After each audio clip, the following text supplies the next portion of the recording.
New research has found white folk stick together. People from a majority background, and in Australia that's people from an Anglo or white ethnicity, we're more likely to only interact with each other rather than people from other visibly minority backgrounds. Racism researcher Dr. Naomi Priest led the study, which involved observing how almost 1,000 people of all different races interacted when in public. She found there wasn't an awful lot of cross-race mingling.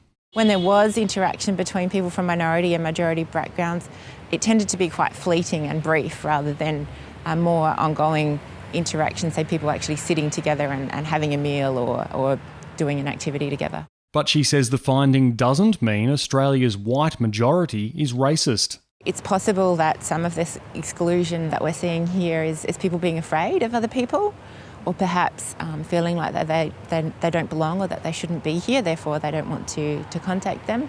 So that's more extreme, or it might be just that they don't know how to go and talk to people. Nonetheless, the research undertaken by the University of Melbourne's School of Population and Global Health and a group of industry partners argues this subconscious exclusion or self-segregation is still damaging. Covert or subtle forms of racism can be just as harmful as the more overt forms, particularly when it's over a really prolonged period of time. Experiences of racism can affect things like sense of belonging, sense of social cohesion, and in really extreme situations, of course, can cause conflict and violence within communities.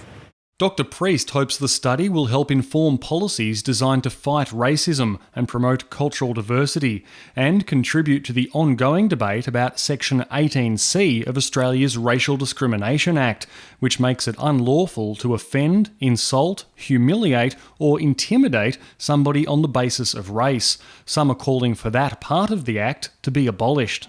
Well, I'm approaching it as a human rights advocate from a free speech position rather than from justifications to reduce the amount of free speech that people enjoy. Also looking at where rights come into conflict. My counter to that would be, well, your individual freedom doesn't give you the right to treat somebody else in a way that is going to be incredibly harmful to them. And so we should be protecting people in our country.